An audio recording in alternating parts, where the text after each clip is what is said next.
జ్యోతిష శాస్త్రం ప్రకారం ఈ డిసెంబర్ 31వ తేదీ మంగళవారం రోజున కన్యా రాశి వారు ఎటువంటి శుభ అశుభ ఫలితాలను పొందుతారో తెలుసుకోవాలంటే ఈ వీడియోని స్కిప్ చేయకుండా పూర్తిగా చూడండి. అలాగే తప్పకుండా మా ఛానల్ని సబ్స్క్రైబ్ చేసుకోండి. ఈ డిసెంబర్ 31వ తేదీ మంగళవారం రోజు కన్యా రాశి వారు ఒక విచిత్రమైన అనుభవాన్ని కలిగి ఉంటారు. కరవమంటే కప్పకు కోపం, వదలమంటే పాముకు కోపం అన్నట్లుగా మీ వ్యవహారాలన్నీ ఉంటాయి. కుటుంబ సభ్యులు కావచ్చు, స్నేహితులు కావచ్చు, బయట వాళ్ళు కావచ్చు, ఆఫీస్లో వాళ్ళు కావచ్చు, వీళ్ళు కోట్లాడుకొని మిమ్మల్ని న్యాయం చెప్పమంటారు. ఒకవైపు న్యాయం చెప్పాలని చూస్తే ఇంకోవైపు వారికి కోపం వస్తుంది. కోట్లాడుకునేది వాళ్ళు, గొడవలు పడేది వాళ్ళు, కోపావేశాలకు లోనయ్యేది వాళ్ళు. కానీ చివరకు మిమ్మల్ని పిచ్చివాళ్ళని చేస్తారు. చివరకు మీరు బాధలు పడాల్సి వస్తుంది. ఎటూ తేల్చుకోలేని స్థితిలోకి వెళ్ళిపోతారు. దీని కారణంగా మానసిక అశాంతి, ఒత్తిడి, తలనొప్పి అన్నీ ఒకేసారి వస్తాయి. ఒక్క ముక్కలో చెప్పాలంటే దిక్కుతోచని స్థితులు తలెత్తుతాయి.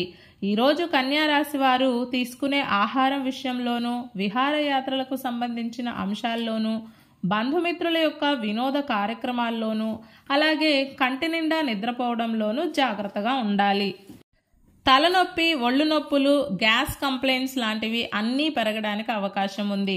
మొత్తం మీద చెప్పాలంటే ఈరోజు కన్యా రాశి వారికి స్తబ్దుగా ఉండడం అనేది మేలును కలుగజేస్తుంది. ఈరోజు కన్యా రాశి వారు భవిష్యత్తుకు సంబంధించి కీలకమైన నిర్ణయాలను తీసుకోకపోవడమే మంచిది. వృత్తి, ఉద్యోగ మరియు వ్యాపారాల పరంగా కొత్త చిక్కులు తప్పకపోవచ్చు. ఆఫీస్ ప్లేస్లో సహోద్యోగులతో జాగ్రత్తగా ఉండాలి. ఒక సహోద్యోగి మీ పట్ల దురుసుగా ప్రవర్తించవచ్చు. మీ గురించి పై అధికారులతో చాడీలు చెప్పవచ్చు. అందుకే మీ వంతుగా ఎప్పుడూ తప్పులు జరగకుండా చూసుకోండి. వ్యాపారాల పరంగా లాభాలు రావడం కొంచెం కష్టమే అవుతుంది. పెట్టుబడులకు సంబంధించిన వ్యవహారాలు కూడా సక్రమంగా సాగవు. శుభకార్యాలు ఇబ్బంది కలిగిస్తాయి.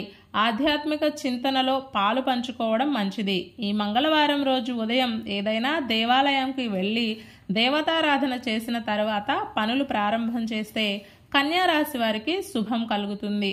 అలాగే ఏవైనా ఆటంకాలు కానీ ఇబ్బందులు కానీ ఉంటే తొలగిపోతాయి. ఈ మంగళవారం రోజు కన్యా రాశి వారు చిలక ఆకుపచ్చ రంగు దుస్తులను ధరించకండి. దుర్గా ఆపదుద్ధారక స్తోత్రాన్ని పారాయణం చేయండి.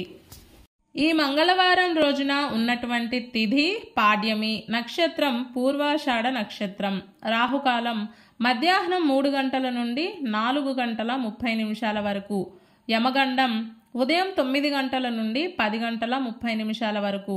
అలాగే ఈ రోజు యొక్క శుభ సమయాలు మధ్యాహ్నం 12 గంటల 50 నిమిషాల నుండి 1 గంట 35 నిమిషాల వరకు. ఈ రోజు యొక్క పంచాంగం ప్రకారం రోజువారీ సాధారణ పనులకు మాత్రమే కాలం అనుకూలంగా ఉంది. ఈ రోజంతా శుభప్రదంగా సాగడానికి, అన్ని పనులు సక్రమంగా పూర్తి కావడానికి, అలాగే విజయం పొందడానికి ఉదయం స్నానం ఆచరించిన తరువాత తులసి కోటలో ఉండే మట్టిని ముఖం మీద తిలకంగా ధరించి దినచర్యను ప్రారంభం చేస్తే తప్పకుండా శుభం కలుగుతుంది. ఈ మంగళవారం రోజు నుండి పుష్యమాసం ప్రారంభమవుతుంది. ఈ పుష్యమాసానికి అధిష్టాన దేవతలు లక్ష్మీనారాయణులు కాబట్టి ఈ మాసమంతా మనం లక్ష్మీనారాయణులను పూజించాలి. అలాగే ఈ మాసంలో బంగారం దానంగా ఇవ్వాలి. శక్తి లేని వారు వారికి తోచిన విధంగా ఏదో ఒకటి ఎంతో కొంత దానం ఇవ్వచ్చు. ఈ పుష్యమాసంలో శని ఆరాధన చేస్తే సత్వరమైన ఫలితాలు ఉంటాయి. జాతకులకు ఏలినాటి శని, అష్టమ శని, అర్ధాష్టమ శని దోషాలు ఉన్నట్లయితే ఈ మాసం శని ఆరాధన చేసి కష్టాల నుండి బయటపడే ప్రయత్నం చేయండి. అలాగే ఈ మాసంలో చేసే శివారాధన మరియు అమ్మవారి యొక్క ఆరాధన కూడా చక్కటి శుభ ఫలితాలను అందిస్తుంది. ఈ మంగళవారం రోజు ప్రత్యేకంగా సూర్యుడి యొక్క ఆరాధన చేయడం వలన సూర్యలోక ప్రాప్తి కలుగుతుంది. అలాగే అనారోగ్య సమస్యల నుండి విముక్తి కూడా కలుగుతుంది. ఈ మాసమంతా సూర్యనారాయణమూర్తిని ఆరాధన చేసి ఒక్క పూట భోజనం చేసి సూర్య సహస్రనామ స్తోత్రాలను పారాయణ చేస్తే ఎలాంటి మొండి రోగాలు ఉన్నా కూడా అవన్నీ తొలగిపోతాయి. ఈ మంగళవారం రోజు మనమంతా ఓం మహాలక్ష్మియై నమః అనే మంత్రాన్ని పదే పదే జపిస్తూ ఉండాలి. ఇలాంటి సమాచారం ప్రతిరోజు మీకు అందాలంటే వెంటనే మా ఛానల్ని సబ్స్క్రైబ్ చేయండి.